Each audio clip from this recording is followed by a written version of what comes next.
What's up guys, Creep is back with a Pokémon video? That's right, Pokémon is making its way on the channel as we take part in a new journey. Join us as we take on Fire Red. Now, here's how this campaign's gonna work. It's gonna be a lot like normal Let's Plays, but with a few twists. I have to battle every trainer. That includes gyms, hideouts, and routes. They can be in any order, and I can go to the Pokémon Center between battles. But, if I ever white out, I have to reset my game to the last story-progressed Pokémon Center and try again. Every time I first heal out of Pokémon Center, that creates a checkpoint. I can't be more than 5 levels above the ace of the next gym, and if I lose to the Elite Four or the champion, that's the end of the run. Can I become the very best that Kanto's ever seen? Welcome to the Nuzlocke. Welcome to the world of Pokemon. Like all Nuzlockes, we start off by reintroducing ourselves to Professor Oak, a man that's dedicated his entire life to studying Pokemon. Yet even though we've lived next to him for the past 12 years, he still doesn't remember our name, so he asks us to tell it to him again. I feel sorry for our rival. I know deep down inside he's motivated by the desire to be seen by his neglectful grandfather. So, naturally, when it came time to name our rival, I could think of nothing better but the most neglectful thing us creators are plagued by: the algorithm. We'll call him Algo for short. As we're transmuted down to a pixelated version of ourselves, I realize I've been playing way too many video games and need to take a break. I check my emails and receive a meme before saying hi to Mom and wandering out to touch grass as I'm interrupted by Professor Oak. He tells me how unsafe it is to go on the grass without protection. Even though I've lived here my whole life and have never seen anything but a few rattatas rummaging through the trash, I decided to listen and follow him back to his lab. Once there, we meet up with Algo and he immediately starts complaining about the wait. Maybe I was too hard on the professor earlier. The algorithm is annoying. The professor tells me that he has a gift inside one of his balls and to pick whichever one I wanted. Naturally, like every right Pokemon player, I went with Charmander. I respect the Squirtle Squad, but I'm often left amiss by anyone choosing Bulbasaur that's not doing a hardcore Nuzlocke. I name him Jake after one of my favorite TV shows growing up, Jake Long American Dragon, because we all know Charizard should have been a dragon. Game freak. Anyway, Algo gets mad because Charmander is the coolest and challenges me to a fight. Charmander makes quick work of that turtle and it's off to pick up Oak's package. We make off for Viridian and quickly find a wandering villager giving out free samples of that good stuff. We then smack a rat before making it to our first checkpoint. We heal up before heading over to the mart to get Oak's package. I mean, seriously dude, you didn't have 5 minutes to come get this yourself? What's so important that you entrust a 12-year-old to make sure it gets delivered safely? Anyways, we make our way back to Pallet, avoiding all the grass like a good gamer. We enter Oak's lab, give him the package, and then Algo bursts in.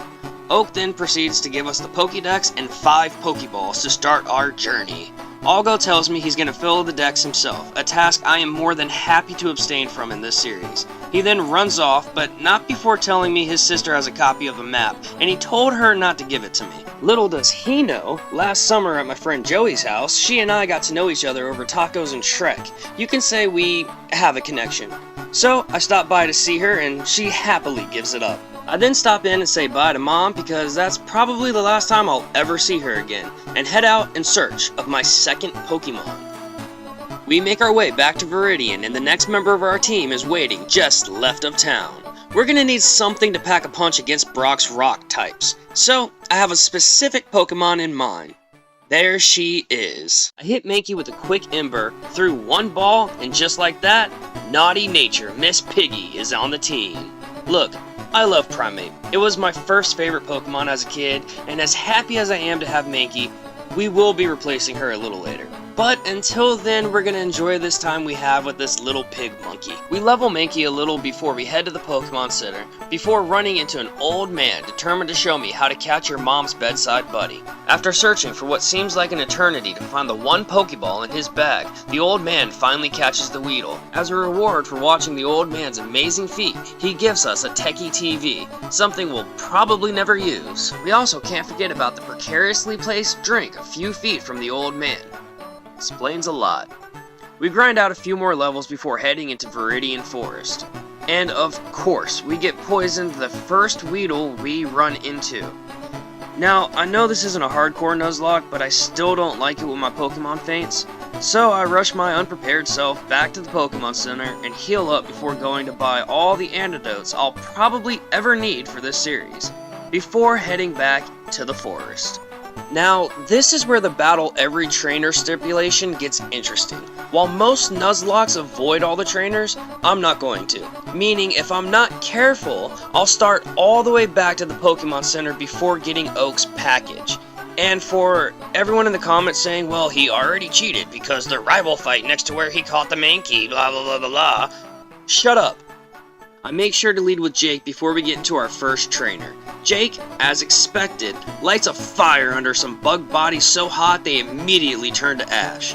Some of the battles I switch to Miss Piggy to scratch her way out some easy Cocoon XP. We easily blow through the rest of the trainers while picking up all the items irresponsible trainers dropped along the way. One man's trash is Griefus's side hustle. And finally, we make it out of Viridian Forest without being poisoned again. Glad I bought 10 antidotes. We rush to Pewter City Pokemon Center to unlock our next checkpoint. We then proceed to start leveling up Mankey. Brock's ace is level 14, and Jake is already level 12. Not like I'll be using Jake, but still need to grind. I take a break to go get our third member when we run into a super rare Viridian Pikachu. Hello, future problem solver. It takes a couple balls, but Sellout has been added to the team. You snag a Caterpie for that tasty Butterfree confusion and name it Feels. 20 years later, and the scars are still there, Ash. They're still there. While we were grinding levels, we came across an untypically strong Rattata. We caught it and named it Hammy. I don't know about you, but there's something about this rat. After grinding everyone up to level 15, it was time to face Brock. We lead with Miss Piggy because she got that hi-ya and make quick work of Brock's one lackey. Then proceed to make our way to the man himself. Our first real challenge. I'm still haunted by the memories of a rock-tombing Onix and Brock's maniacal laughter as I picked up my fallen comrades in years past. But not today. I send out Mankey and karate chop the crap out of his Geodude. Poor guy never stood a chance. Then I switch to my gutsy rat to try and get a critical Hyper Fang, but Onix ate it. Onix then rock tombs and takes my speed advantage away, and by the time I go to switch out, Hammy is stuck in a bind. Hammy goes down, and then I switch back to my Mankey, and the only thought in my head was, hello, my name is Inigo Montoya. You killed my father. Prepare to die. And low kick Brock's gigantic overcompensation all the way back to Pallet Town. With that, Brock hands us the Boulder Badge, TM39, and 1,400 big ones. Next step, Cerulean. Another beautiful day in Kanto. Last time we were here, we were low-kicking Brock right in his overcompensation.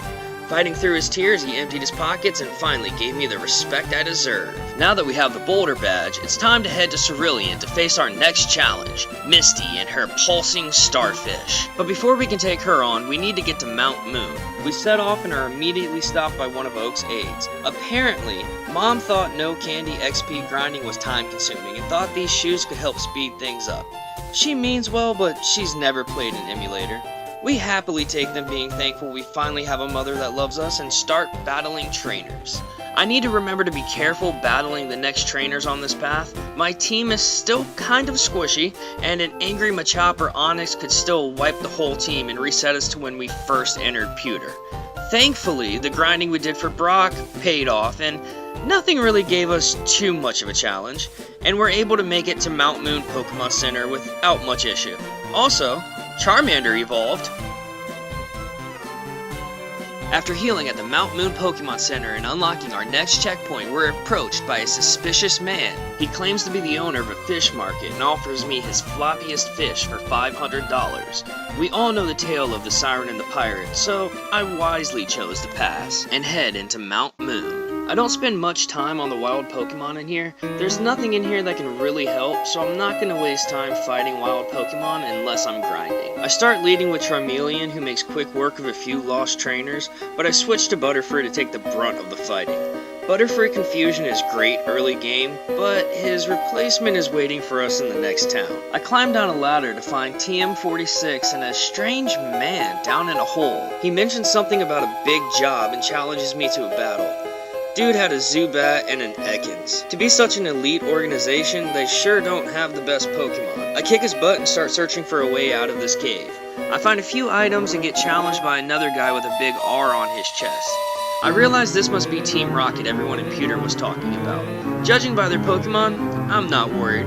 I fight one more grunt before coming to a scientist hoarding fossils. Before I could tell him I wasn't Rocket, he challenges me to a fight. Fields and Jake do their thing and smack his Pokemon silly. As a reward for battling him, we receive the Helix fossil. All hail Lord Helix. We make our way out of Mount Moon and are met with warm sunshine and a gentle breeze. We head for Cerulean and come across two rival martial artists giving out free lessons. I felt this would be a great opportunity for Miss Piggy and Jake to get some extra training. We thank the two of them and wish them well before heading to Cerulean Pokemon Center to unlock our next checkpoint. And with that checkpoint unlocked, it was time to grind. Misty makes me nervous. Her Starmie is fast. I'm talking Michael Phelps fast. I'm talking Usain Bolt fast. I'm talking gotta get home for dinner before mom beats my Ash Ketchum fast. To stand any chance, I'm not gonna feel comfortable unless everyone on the team is at least level 24. So we hit our grass patch and start grinding. Once everyone is around level 20, I decide to head north of the city. That's when we run into Algo. Like usual, he insults me and says how strong all his new Pokemon are and challenges me to a fight to prove it. He leads with Pidgeotto and Sellout fries that bird extra crispy. It goes down and then he sends out Rattata. So I switch into Miss Piggy to take it out. He sends out Abra and it goes down the same way. Last up is Squirtle, so I switch back to Sellout, hit 2 Thunder Shocks, and Turtle Soup is on the menu. I beat Algo again, and even in defeat, he still finds a way to brag about meeting some Pokemaniac named Bill. I figured since he was in town, I'd stop by to see him. I make way for his house and come to a bridge. As I start to pass, I'm challenged to a battle. Apparently, this town has a competition on this bridge, and if I beat all the trainers, I get a prize. Sounds easy enough. I cut through the trainers and go to receive my prize. The event organizer hands me a shiny gold nugget worth thousands of dollars. As I take my rock and go to leave, he pipes up and tells me he wants me to join his gang, and I tell him no, and he challenges me to a duel. He's another Rocket. These guys are really starting to annoy me. I beat him up and make my way to the grass to find the 2 new members of our team. Say hello to Stinky the Oddish and Sid, the teleporting Abra. Bye-bye, Butterfree. With those additions, it was time to go see Bill. We make our way through the trainers with relative ease, making sure to switch XP grind and heal along the way, and finally make it to Bill's. I walk in expecting to meet a genius and am greeted with a talking Clefairy. That's Bill? Sort of. Apparently Bill turned himself into a Pokemon and his tiny little arms can't reach the controls to fix it, and employs my help. I help the poor man and he gives me a ticket to a cruise in the next town. After all this hard work, a vacation sounds wonderful. But there was one thing standing between me sipping Mai Tais on a secluded beach somewhere, and her name is Misty. To beat her, I would need to push this ragtag bunch of Pokemon misfits to the next level. It was time to grind. Sid evolved into Kadabra, and with the help of a kind gentleman, Stinky got stinkier. With the team all at least level 24, it was time to face Misty. With Starmie being level 21, I knew it could still outspeed most of my team. Mixed with a strong stab move with Confused Cheese, and you're in for a bad time if you're not ready. I just hope my Pikachu is faster.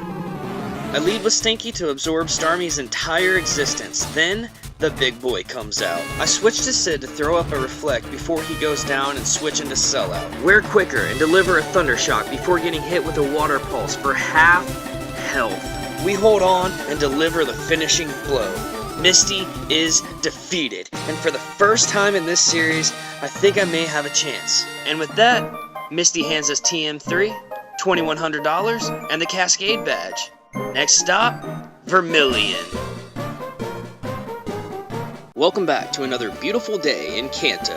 Last time we were here, we mopped up Misty Starfish and got a ticket for a cruise. The SS Anne is departing for Vermilion, and after all this hard work, a vacation sounds amazing. So, we set off for Vermilion. We head south of the city to find an underground tunnel. We hop through it and come out to the other side, where Vermilion awaits us. We head into the Pokémon Center to unlock the next checkpoint. After we heal up, I decide I want to do some sightseeing before the cruise. I stop in next door and meet a fisherman who gives me one of his old rods. I don't plan on doing any fishing anytime soon, but nonetheless, I thank him and continue sightseeing. While I'm wandering around town, I come across a building labeled the Pokémon Fan Club. Well, I'm a fan of Pokémon, so I step inside. There, I meet the president of the club fanboying over Rapidash. Who knew that there were furries in Pokemon? To thank me for listening to his fanfic, I'm rewarded a bike voucher. This man just practically handed me $1 million.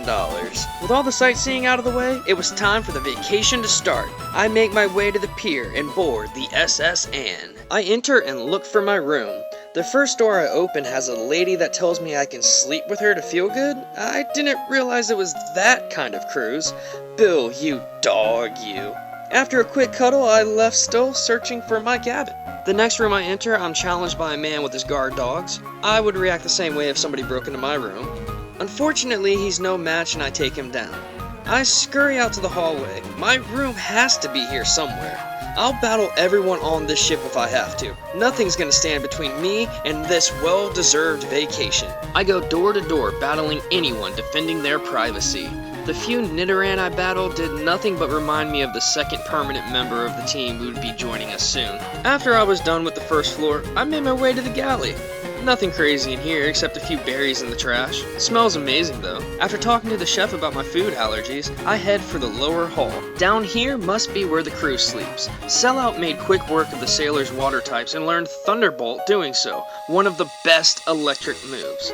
Now that Pikachu knows Thunderbolt, there's not much it can't take out by itself. He was a great find in Viridian and is going to play a big role in this team, at least for now.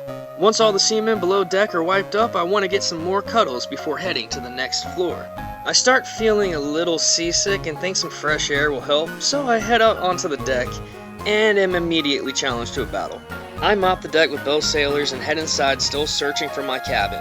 Entering the first door, I'm greeted by a man searching for a mysterious Pokemon. He then shows me a picture of your mom. I told him I haven't seen her since last night and I leave his cabin. I battle a few more trainers when Algo shows up. Of course he's here. Thankfully I healed before this. He says he's surprised to see me here and challenges me to a battle like he doesn't know what's about to happen. He leads with Pidgeotto to my sellout. It quick attacks before one Thunderbolt takes it out. Next up is Raticate, so I switch to Miss Piggy. It OHKOs with a Karate Chop. He then sends out his own Kadabra. I know it's risky, but I stay in and hit with another Karate Chop, and almost OHKO to a confusion. Miss Piggy hangs on with 6 HP. I'm faster, so I finish off Kadabra with another Karate Chop. Last up is Wartortle, so I switch into Sellout and one-shot it with a Thunderbolt. With that, Algo is defeated, and actually not a total jerk about it this time. Is this a character arc? He tells me about the captain being sick and it dawns on me. The captain will surely know where my room is, so I head to see him. When I entered his cabin, the smell was horrible as he was curled around his trash can. I decided it was probably best to ask somebody else about my room, but I still rubbed his back to help in some way. He then gives me cut to thank me for the sentiment as I leave. I'm gonna go call Bill at the Pokémon Center about my room. Out of everyone, he's the one that bought the ticket, so he should know where my room is. So I make a beeline to the center when... Are you serious? The SS Anne just took off without me. Man, I guess I'll have to keep getting badges then. But first, I need to work on the team. I mentioned earlier about the second permanent member of the team. Let's go catch him, shall we? I stop by the Pokémon Center to heal and talk to a girl in line, and she gives me the Versus Seeker, the best item in the game. Then we make our way through Diglett Cave. I run from any wild encounter I can. Arena Trap Magnitude Diglets can wipe the whole team if I'm not careful. We make it to the other side and find an aide who gives us Splash and a few random items before we head into the grass between Pewter and Mount Moon to find our second permanent team member. There he is, Nidoran. I can't attack it or I'll kill it, so I switched to Sellout for static para. Once Nidoran was parried, it was an easy catch. Everyone welcome Jolly Drax to the team. Now that we had Drax, it was time to get that ground typing. Time to grind. While going back through Diglett Cave, we encountered a level 29 Arena Trap Dug Trio. I decided to catch it just in case. Honestly, I caught it for the 9-year-old Griefus that would always cheese Surge with Dug Trio. He probably won't be on the team unless I need extra ground, but he's still part of the team. After leaving Diglett Cave, I start grinding Nidoran until it evolves into Nidorino.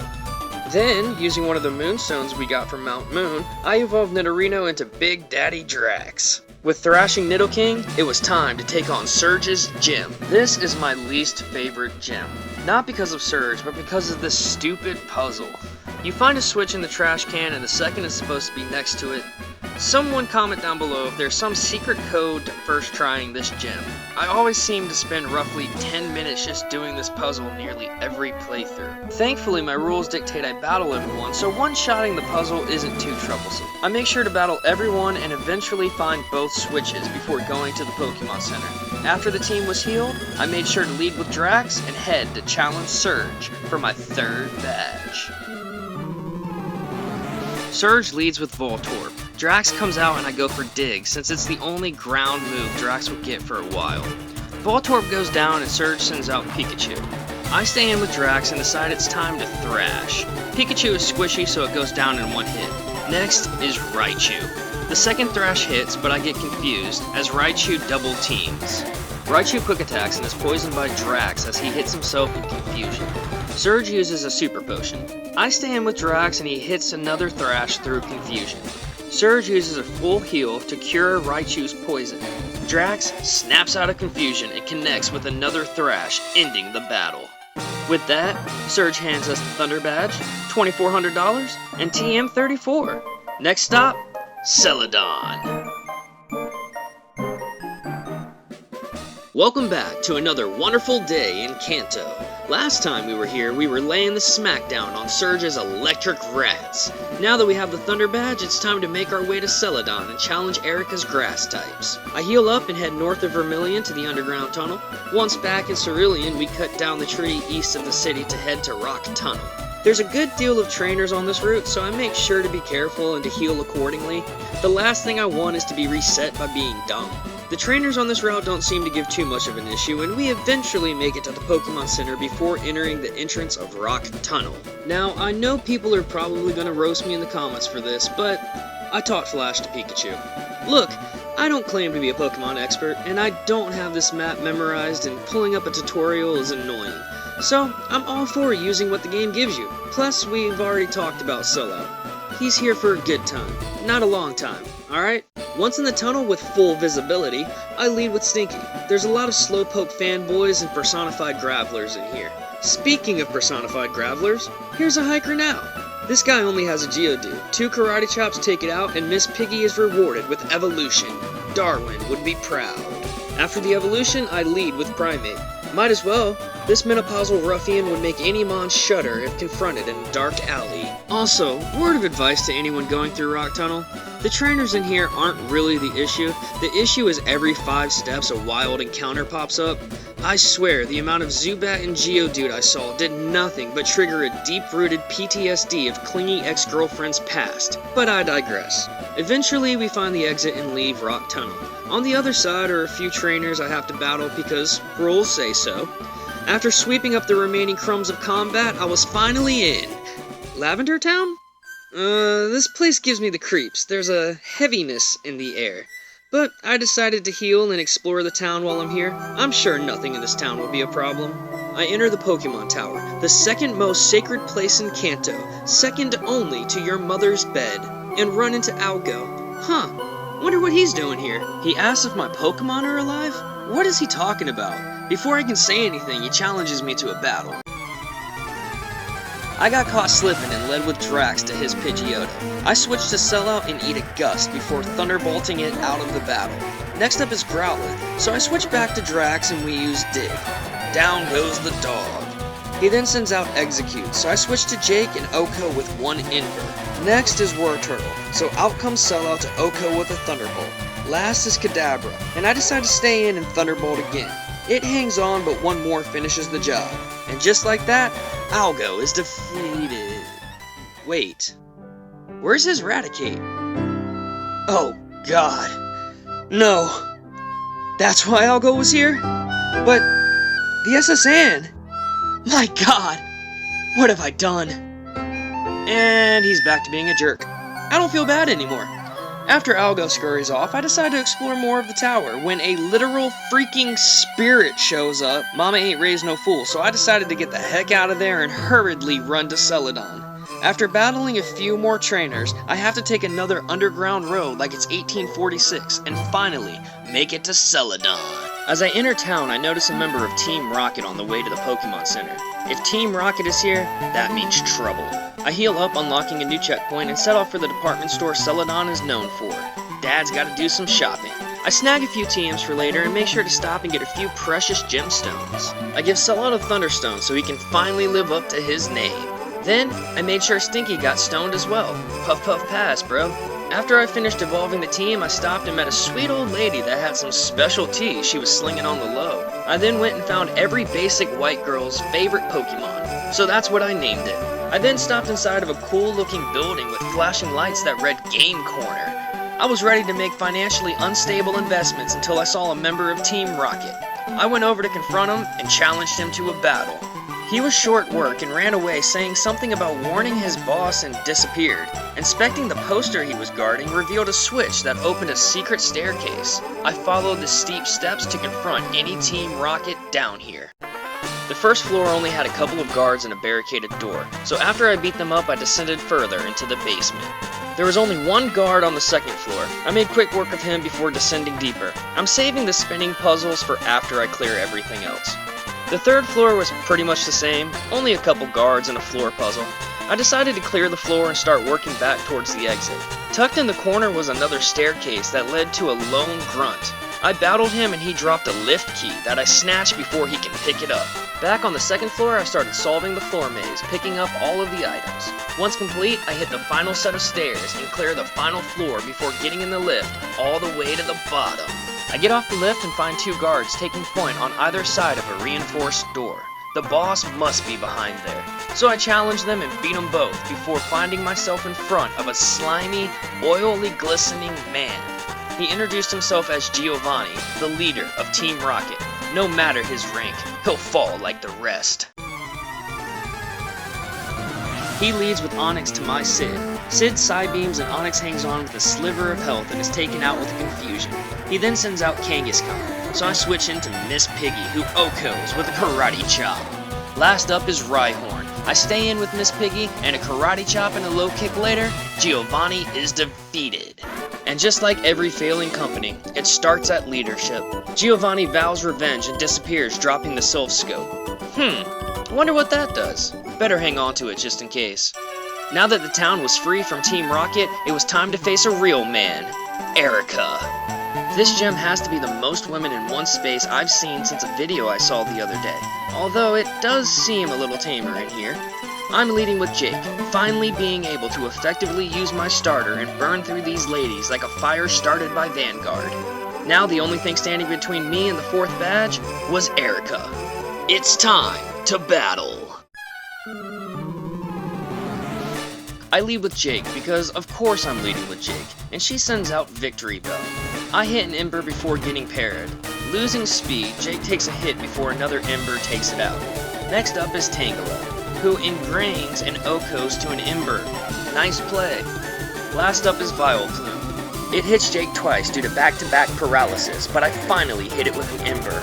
Erica uses a super potion, and Jake hits for another Ember, then gets hit and another para. I use a lemonade to regain some HP, and then get back-to-back parried again, and finally hit another Ember to take it out. And with that, Erica is defeated. She hands over the Rainbow Badge, TM19, and 2,900 bucks. Next stop, Fuchsia. Welcome back, everyone. Last time we were here, we were beating up Team Rocket and received the Sylph Scope. We also challenged and beat Erica to receive the Rainbow Badge. Our next stop is Fuchsia to take on Koga's poison types. But first, we need to stop back by Lavender Town to exorcise the demons. The Sylph Scope essentially lets you see ghosts.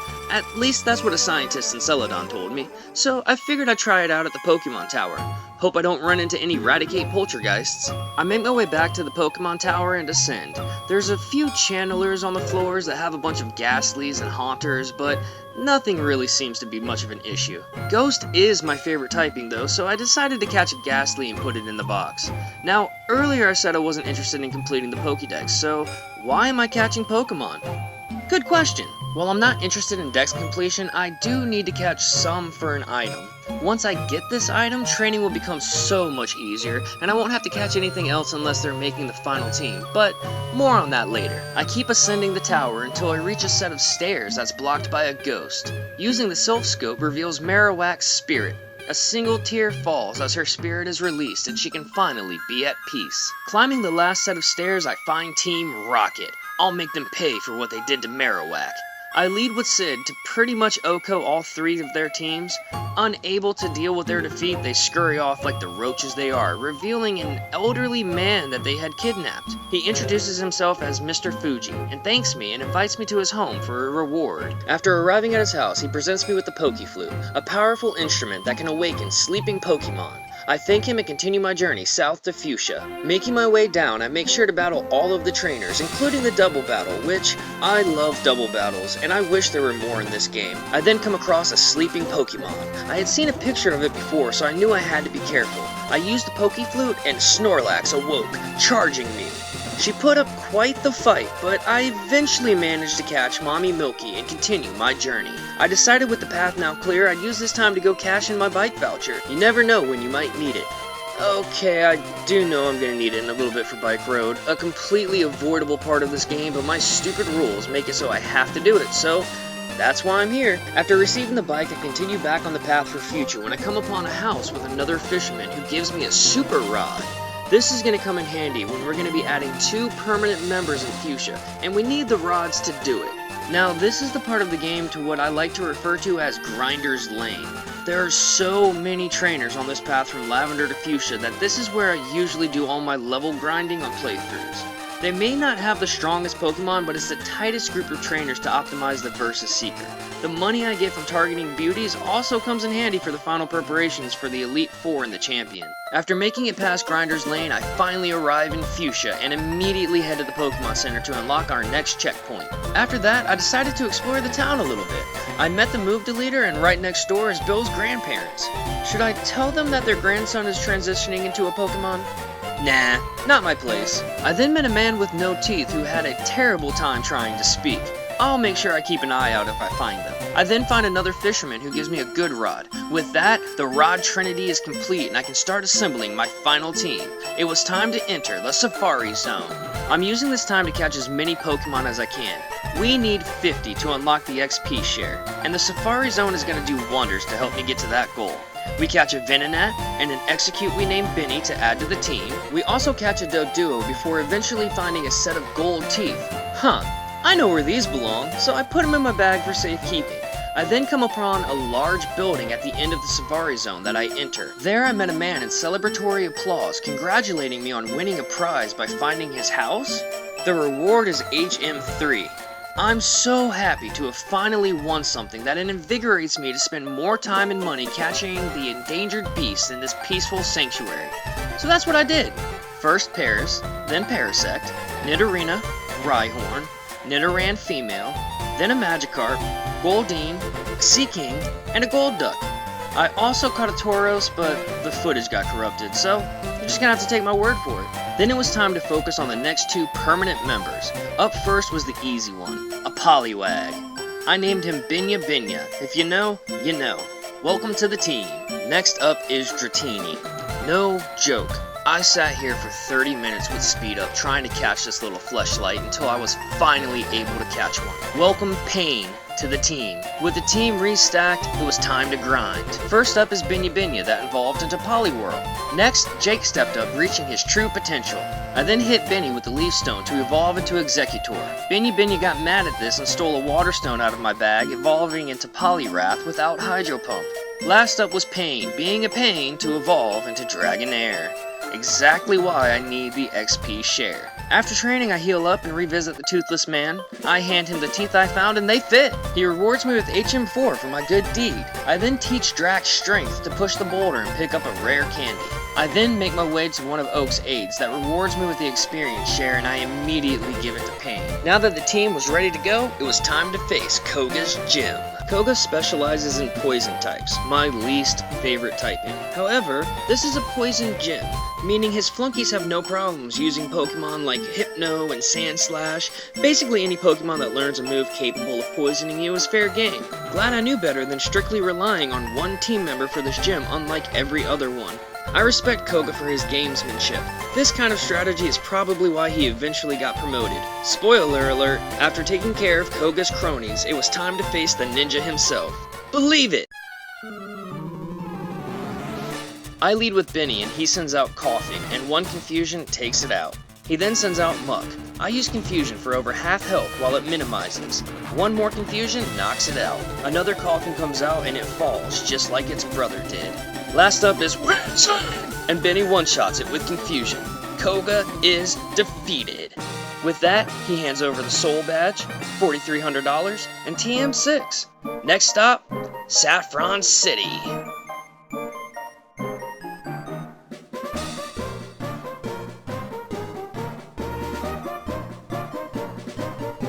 Welcome back, Pokefans. If you were with us last time, you know that we beat the Toxic Ninja Koga. We also nearly completed our final team thanks to the Safari Zone. And in today's video, we'll be adding the final member. But first, we need to head to Saffron. We make our way up Bike Road just to prove that I am battling every trainer and make it to the other side where another Snorlax awaits. We already have Mommy Milky in the box, so I just decided to go ahead and give this one the forever sleep. We pass through Celadon, remembering the game corner for later, and make our way to a guard shack. The poor man seemed parched, so I gave him some of that special tea. Elated, he lets us pass to Saffron City. I enter the town and immediately notice the influx of Team Rocket. I scout the area before heading into the Pokemon Center to unlock our next checkpoint. After healing, I decided it was time to add the final member to the team, so I hopped on Jake's back and off we flew to Rock Tunnel. Well, the Pokemon Center by Rock Tunnel. Our last member is a quick float down the lazy river away. Coming up on the bank, Benya used Surf and carry us downstream to the Kanto power plant. We had to beat up a nerd before heading in, but that's fine. After all these years, now I'm the bully. We make our way inside and it's deserted. No employees, no desk, not even a phone to call for assistance. Channeling my inner Karen, I set off looking for a manager. This place is full of electric Pokemon, and some of the dropped items around here turn out to be exploding electrodes. I lead with Drax, hoping his ground typing will help with the electricity, and his big old juicy hams with the explosions. After exploring for a little bit, I finally come upon a Magnemite that I don't accidentally one-shot. And just like all terrible bosses, I send out Sellout to help train his replacement. A few quick attacks later, and Watts is on the team. After exploring for a little bit, trying to find non-explosive Pokeballs, I come across an Electabuzz. If you've ever seen the anime, you know how silly this man sounds, so I decided to go ahead and catch it. I also think Electabuzz is kind of cool. Don't judge me. Now that I filled my electric quota, it was time to leave. I make for the exit when a giant Thunderbird that would put every Karen's hair to shame attacks. Not gonna lie, this was the 6th attempt at catching it. It would either get poisoned by Drax or accidentally take a forever sleep. But I was finally able to bag this bird after weakening it enough and switching into Sellout because I hadn't been able to update the team in-game yet. Let me know down below if you think that's technically cheating. Either way, I'm implementing a no legendary clause for normal playthroughs on the channel. And after 19 Ultra Balls at Red Health, Shocker was added to the decks. Now that we're done with the power plant, we fly back to Saffron to start dealing with Team Rocket. I met a man in town that gives us Psychic, and I immediately teach it to Benny. I then make my way to Silphco. Earlier in the game, Rocket was desperate for the Silph Scope, and seeing so many in town, I know this is probably where they were held up. I enter and make my way upstairs, and sure enough, they're here. I put on my best John Cena impression and start eliminating them one by one like it's a Royal Rumble. While battling my way to the top, Watts decided to use Shadow Clone Jitsu, multiplying itself. Gen 1 had some creative issues, huh? This is the second one that's literally just 3 of the first. Never mind. And just like the hideout before, I'm gonna focus on eliminating all of the grunts I can before obtaining the key card to mop up the rest. And no, I'm not doing it this way because I forgot where the key card is. I just like doing things in the most difficult way possible. Yeah, That's it. Anyways, after mindlessly walking around, I finally find the key card I forgot about and start cleaning up everyone behind locked doors. I finally find the right floor square to teleport to the final room when Algo shows up? Hold on. You mean to tell me this rocket-infested building just lets him walk around without laying a hand on him? Something's not right here. He challenges me to a battle, but this time I'm more than ready.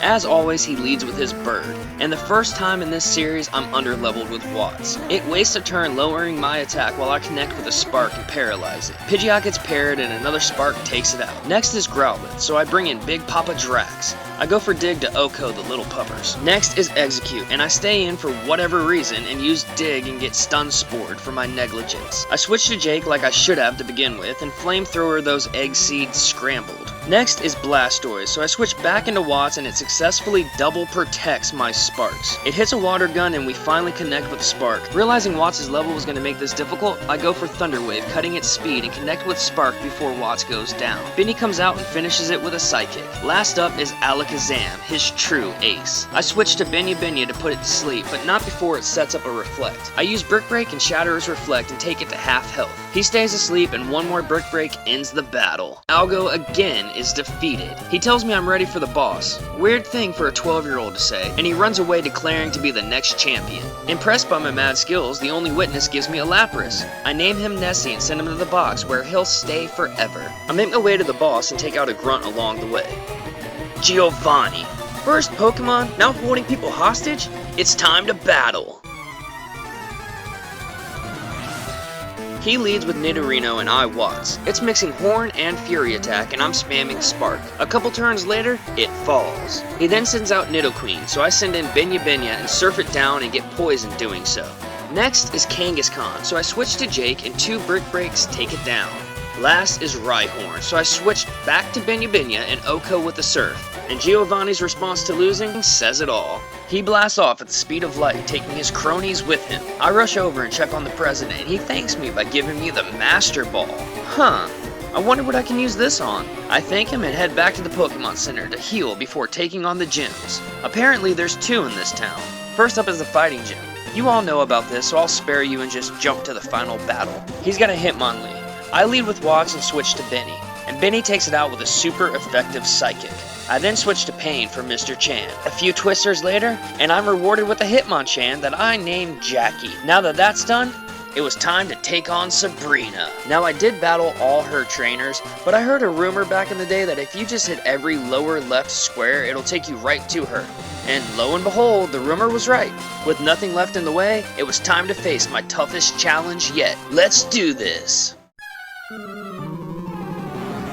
She leads with Kadabra and uses Calm Mind. I lead with Watts and use Spark. It then sets up a Reflect and I Spark again, paralyzing it. And its ability passes it on to Watts while Sabrina Hyper Potions. 3 more Sparks take it out, but it manages to set up a Future Sight. That's gonna hurt someone. Next is Creepy Pedo Clown, and I decide to stay in with Watts and Spark to its Calm Mind. It Calm Minds again as I Spark, and then I take the Future Sight from Kadabra. It Psybeams and Watts is fully parried. I switch to Jake and eat another Psybeam before knocking out Mr. Mime with a Rock Slide. She then sends out Venomon, so I use Flamethrower, Okoing it. Last is Alakazam. I switch to Benny and Alakazam Calm Minds before I hit it with Thief. It's super effective, but it's a 3-turn. I decide to risk Egg Bomb as I'm hit with Psychic, and Benny gets the job done. Sabrina is defeated. As a reward for my victory, I received the Marsh Badge, $4,300, and TM4. Next stop, Cinnabar. Welcome back, Pokefans. Last time we were here, we laid the smackdown on Sabrina and obtained our 6th badge. Today, we head for Cinnabar to take on Blaine. After leaving the Poke Center, I decide to fly to Pallet and pay Mom a visit. After catching up, we set sail south to Cinnabar. We make sure to battle all of the trainers on the route. My favorite is this guy with 6 level 27 Magikarps. What are you doing, man? After battling through enough of these floppy fish to make Johnny Depp blush, we finally make it to the island. After healing and unlocking one of our final checkpoints, I stop next door to the Pokemon lab to see a man about some fossils. I entrust him with one of the two, and he instructs me to come back later after his tests were done. No one else in this lab had anything else to add except a couple of busted trades, so I decided to go explore while I wait. I come across a dilapidated mansion, but there seems to be some movement inside, so I go ahead and enter. There really aren't any Pokemon of note here, a few rats, some gassy orbs, and an occasional doggo. But nothing really worth catching, especially since I was one evolution away from having my final team. I met a hoodlum skipping class to be here, so I spanked his butt and sent him packing. Then I found a statue with a secret button. Of course I pressed it, and its eyes started to glow red. I also heard a metal clanking sound as if a large gate was opening. I follow the noise upstairs, revealing a hidden area. I follow it determined to keep pushing buttons. Speaking of pushing buttons, make sure you guys hit that like and subscribe button. Your support makes it so I can keep doing videos like this and bigger and better ones in the future. After pushing all the buttons I can find and battling all the hoodlums I saw, I'm met with a choice. A leap of faith, if you will. And I make the wrong choice, and have to climb up the stairs and try again.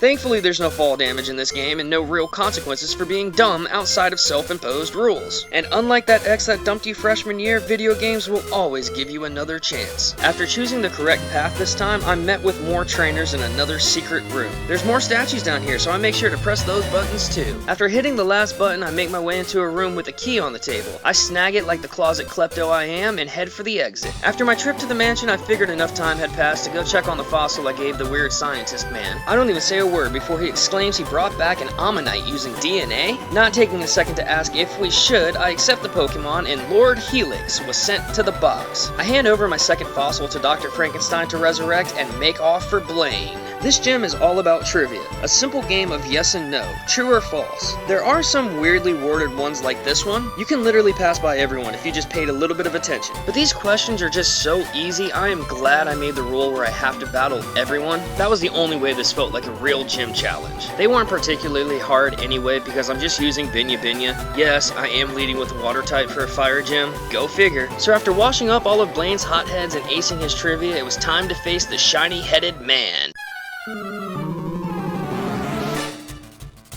He leads with Growlithe and I start with Binya Binya. Intimidate cuts my attack as Surf takes it out. Next is Ponyta and it meets a similar fate. He then sends out Rapidash. I use Surf, bringing it down to a sliver of health as Binya Binya gets caught up in a fire spin. Blaine uses Hyper Potion and I use Water Pulse, hoping for a confusion. Another Surf later takes it out. Last up is Arcanine. I Surf as it misses Fire Blast and Blaine uses another Hyper Potion. Two more Surfs in the battle. With that, Blaine is defeated, and we earn the Volcano Badge. He also gives us a TM and $4,700 before we make our way to pick up the fossil. Surely it's been long enough. I step outside the gym, and who do I see? Bill! Hey man, how you been doing? He tells me about an island he knows about and asks if I want to go on a vacation. After the SS Anne fiasco, I'm sure he just wants to make it up to me. We hop in his private yacht and set sail. We make it to one island and he introduces me to his friend Celio, like the Pokemon that doesn't exist yet, but different. They start chatting about a machine and before I know it, I'm given a meteorite to deliver to someone on another island. I didn't come all this way to be an errand boy. I mean, I'll do it for the sake of story progression, but I'm gonna actually enjoy this vacation. So I set off to explore the island. There's a few trainers a little out of the way of town. Everyone out here seems to be training for something. I don't blame them. The weather is nice and warm, and there's always a gentle breeze to accommodate perspiration. They even have a natural hot spring that flows from the mountain. Huh. I wonder what's up there providing enough heat. I decided to go check it out and climb up Mount Ember. There's a few boulders Drax easily pushes out of the way, and the few trainers around here are easy practice. Making my way to the top, I exit the cave, and a surge of red-hot heat rushes over me. In the distance, I see a bright light that seems to be radiating the heat. Moving closer, I realized it was a Pokemon, and a wild Moltres attacks. And I'll be honest, I was not prepared for this fight. I didn't go back and heal the team. I didn't even know if I had enough balls for this rejected Looney Tune. And you're about to see what my negligence leads to. First off, Moltres nearly wipes my entire team while I try to spam Ultra Balls. It finally comes down to Pain and a handful of balls left. And finally, I'm able to chuck a lucky Great Ball and catch it. So I name it after my recent experience. Would not recommend. After that bird was caught, I decided that was enough adventure for the day and went to heal before delivering this rock. I take the ferry to 2 Island and search for this game corner. After catching the island, I make my way into a building and meet a man hysterical about his daughter Lostelle. Apparently, she's lost on 3 Island. A biker then busts down the front door on his way to Daytona. Apparently, the biker boys are also on 3 Island.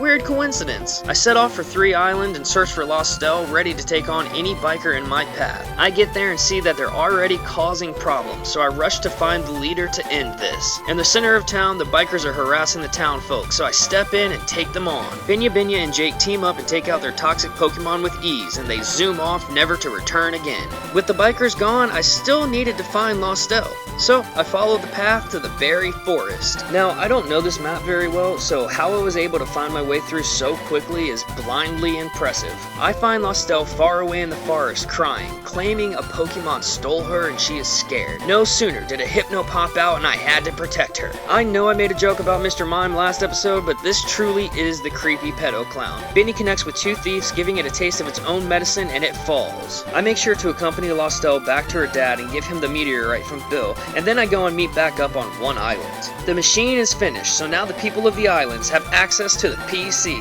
Celio thanks us as we depart back to Cinnabar. I say farewell to Bill and head back to the lab to pick up Chompy, the Aerodactyl. As I leave to head to Viridian to complete the gyms, an unsettling feeling comes over me. I've had it since the power plant, ever since Zapdos, and that battle with Moltres left me with questions. The 3 legendary birds of myth. Zapdos is 2, Moltres is 3. The last one is still out there, waiting. Before I head back to Viridian, I've got something else to do. Welcome back, everyone. Last time we were here, we washed up Blaine and traveled to Sevi Islands to help the people there. After returning to Cinnabar, I felt an urge I've never had before, and it's centered around 3 birds. We already managed to catch Zapdos at the power plant, and we stole the source of heat from Mount Enver, being Moltres. You know, now that I think about it, catching Moltres on 1 island probably sabotaged the Sevi economy. I mean, the hot spring is just a spring now, and the trainers using it for muscle therapy will probably go somewhere else. I'd also imagine Moltres' intense heat probably had something to do with the always warm and sunny weather there, but not my problem. No, my problem is this newfound hunger for legendary bird. I heard tales of a frozen cave between Cinnabar and Fuchsia. Since I was already on the island, I took that path first and came to find out that this was like a straight guy's butthole. Exit only. I flew to Fuchsia and tried again from that approach. Successfully navigating to the northern cave, I battled the few remaining trainers on the route and entered. Not learning my lesson from Rock Tunnel, I'm bombarded by attacking wild Pokemon as I attempt to solve this icy strength puzzle. But for the sake of time, I'm gonna edit those out. There! Doesn't this look better? I stubbornly refuse to look up a walkthrough and spend an extra 15 minutes in here until I fall through a hole and Binya breaks our fall. We surf around and come across the majestic ice bird. I stand before it, shivering in its chilling presence, and with a loud call, Articuno attacks.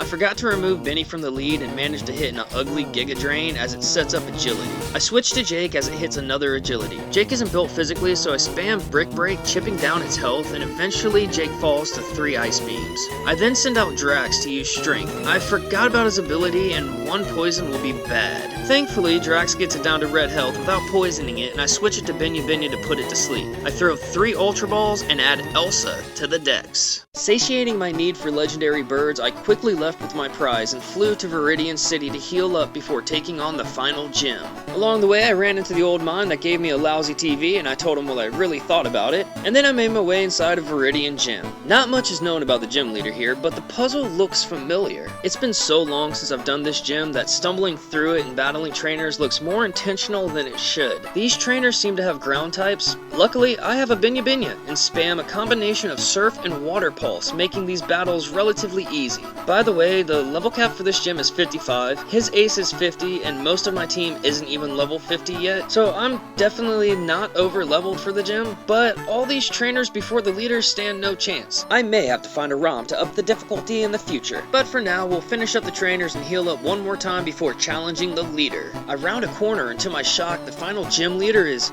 Giovanni? Ha! If this is anything like last time, this should be easy. I lead with Benny as he sends out Rhyhorn. I connect with Giga Drain and Oko. Next is his queen, and I stay in with Benny, and one psychic takes it out. The king is next, thrashing out, while I hit with a psychic, reuniting it with its love. He then sends out Dugtrio, so I switch into Benya and surf it out of the battle. He sends out another Rhyhorn, and it goes down just like its brother. With that, Giovanni is defeated, and we obtain the Earth Badge, completing the set. We also receive TM26 that I immediately teach to Drax, and 5 grand! Giovanni is humbled in his final defeat. Now that we had all 8 badges, the only thing on my mind was getting to Indigo Plateau as quickly as possible. I heal up and cheerfully head towards Victory Road. Nearly oblivious to my surroundings, I hear my name called out and look up to see Algo. As always, he has to gloat and insult me before declaring to whip me as a warm-up. Some people never learn. He leads with Pidgeot as Watts leads my team. It feather dances and I use Shockwave. It quick attacks and another Shockwave takes it out. He then sends out Growlithe, so I switch to Drax and try out my new move. Next up is Alakazam. I send out Benny and eat a Psychic as I miss Egg Bomb. I go for it again, connecting, and it misses Disable. I then Thief the rest of its health. Next is Blastoise, and it bites me as I Giga Drain it. I switch to Watts eating a bite and a Water Gun before taking it out with a Shockwave. Next is Rhyhorn, so I switch to Benya and surf it down just like Giovanni's. Last is his Execute, so I switch to Jake and fry those eggs over hard. Algo, once again, is defeated, and like all trash trainers, he makes up an excuse and projects his problems onto me. He runs away nearly in tears as I try to hold back a smile. Man, I hope I don't see that kid again. After that battle, I heal up and head back to Victory Road. I don't know if this is Victory Road or Oppression Road, cause I'm stopped like 8 times and asked for my papers, but I don't really want to start anything, so I keep my mouth shut and comply until I finally make it to the entrance of the tunnel. This is no doubt the riskiest part of this whole playthrough outside of the Elite Four and the Champion. This is the final area before the end, so the Pokemon and the trainers have to show that. The wild encounters are all in the mid-40s, and the trainers all have hard-hitting, relatively annoying Pokemon. If I white out here, I'll be taken all the way back to when we first healed up at Sevi Island. So, like the coward I am, I run from any encounter that may pop up and take my time and try to play smart against these trainers. We haven't been reset yet, and we're so close to the end. Thankfully, after battling my way through, we make it to the Indigo Plateau. If you've made it this far, thank you so much for watching. I'm gonna have to heal up and do a little bit of grinding before we take on the Elite Four, so the next time you see me, everyone will be ready to go. Oh yeah, I forgot to mention.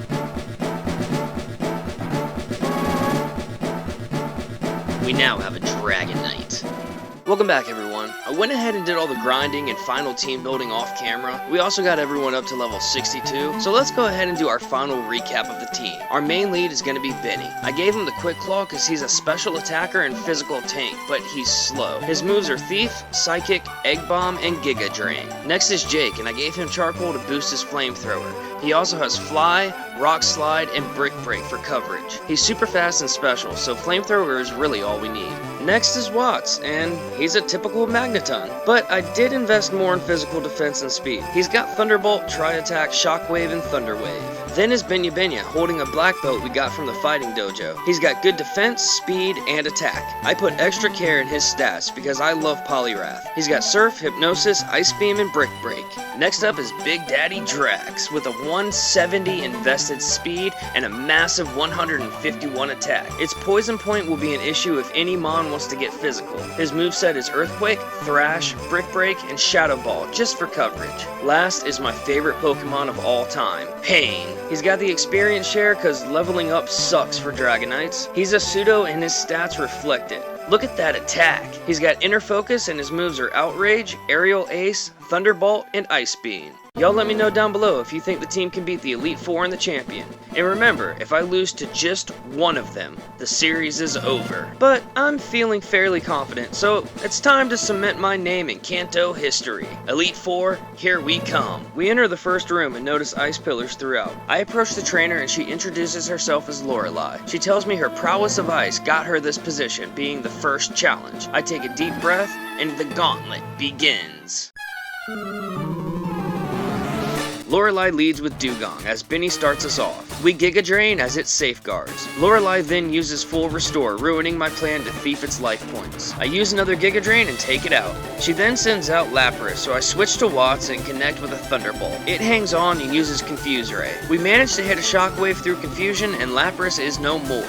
Next is Cloyster, so I switch back to Benny and one-shot it with Psychic. She then sends out Slowbro, so I switch back to Watts and connect with a super effective Thunderbolt, taking it out. Last up is Jinx, so I stay in with Watts and Thunderwave as it connects with an Ice Punch. I switch to Jake and she misses Lovely Kiss as I use Flamethrower, defeating Lorelei. She hands in some cash and assures me that she was just a taste of what's to come. I heed her warning and heal up before entering the next room. Before me, a shirtless man and massive stone pillars erected around the arena. I talk to the man named Bruno, who claims to be a champion fighter. To me, he's clearly overcompensating for something. That comment enraged him, and we began our battle.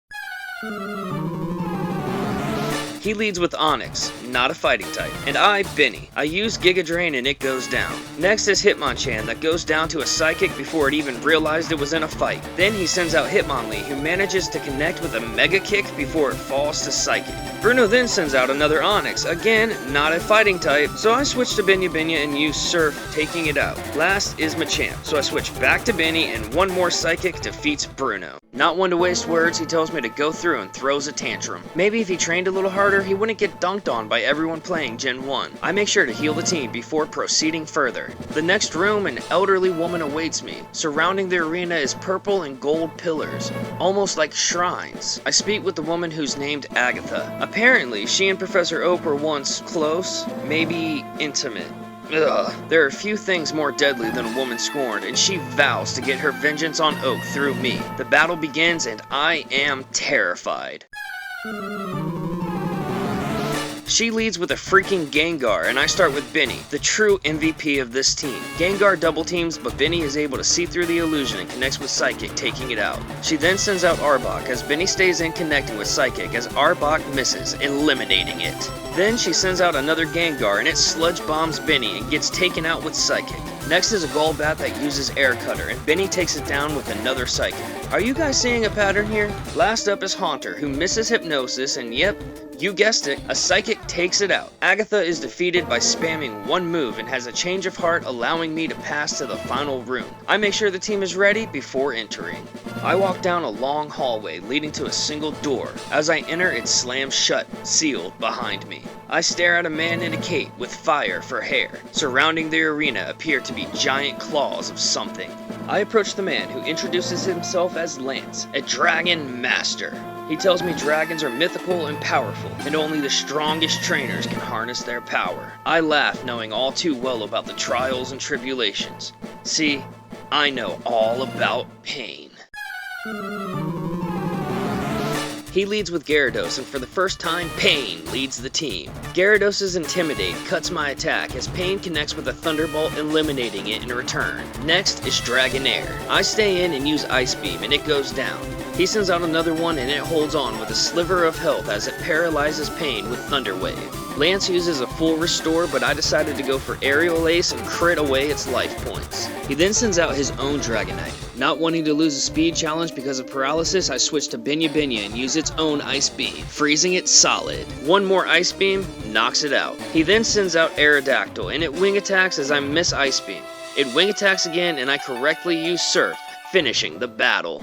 Lance congratulates me, but tells me there's one more challenge named Algo. God damn. Apparently it came through earlier and is now the champion. How did that scrub get past the Elite Four? Whatever. At least I know what he's gonna lead with. I enter the final room, ready to claim my title. I waste no time engaging with him. This whiny little brat has a god complex, and it was time to humble him once and for all. He leads with his stupid bird, and I lead with Watts, thunderbolting it and taking it down. He then sends out Arcanine, so I switch to Binya and use Surf, as it flamethrowers a water type. Algo uses a full restore, and 2 more Surfs take it out. He then sends out Alakazam, and not messing around this time, I bring out the Pain Train and Outrage. Alakazam uses Psychic, but only makes Pain angrier. He then sends out this Dick, so I switch to Binya and manage to beat it off with some Moisture. Next is Executor, so Jake comes out and I misclick Fly and get put to sleep for my mistake. I decide to full heal and use Flamethrower. I'm not cheating. Shut up! It egg bombs and I use a flamethrower, then Algo uses his full restore. 2 more flamethrowers take it out. Last up is Blastoise, so I send out Watts and use Thunderbolt as it hydro pumps one-shotting Watts. I send out Benny as it bites and makes her flinch. Quick Claw lets me use Giga Drain before it can attack and it goes down. Algo, for the last time, is defeated. The battle is over and the lights in the arena come up as Algo falls to his knees groveling. I almost feel bad for the kid. Out of nowhere, Oak comes up congratulating me and telling Algo the reason he lost is because he never really cared about his Pokemon, only the views he could get for them. He tells me the bond I have with my team is what led to my victory and to come with him to the other room. I enter a room that resembles a futuristic Pokemon Center and speak with Oak. He tells me this is the Hall of Fame, and he tells me I'm to be honored in the League of Champions and to place my team on the scanner so they can take their place in history. Watts, my special electric boy. Jake, my best bud from day one. Pain Train, my gentle giant. Binya, the tough guy. Drax, don't make him angry. And Benny, the MVP. With this team, we became champions of Kanto and will forever be in the Hall of Fame. I entered my place beside them as league champion. We exit Indigo Plateau anxious to see what else is out there, just in time to see Algo run away in tears being chased by Oak. I have a feeling this is just the beginning. Until next time, Pokefans, this has been Griefus. Later.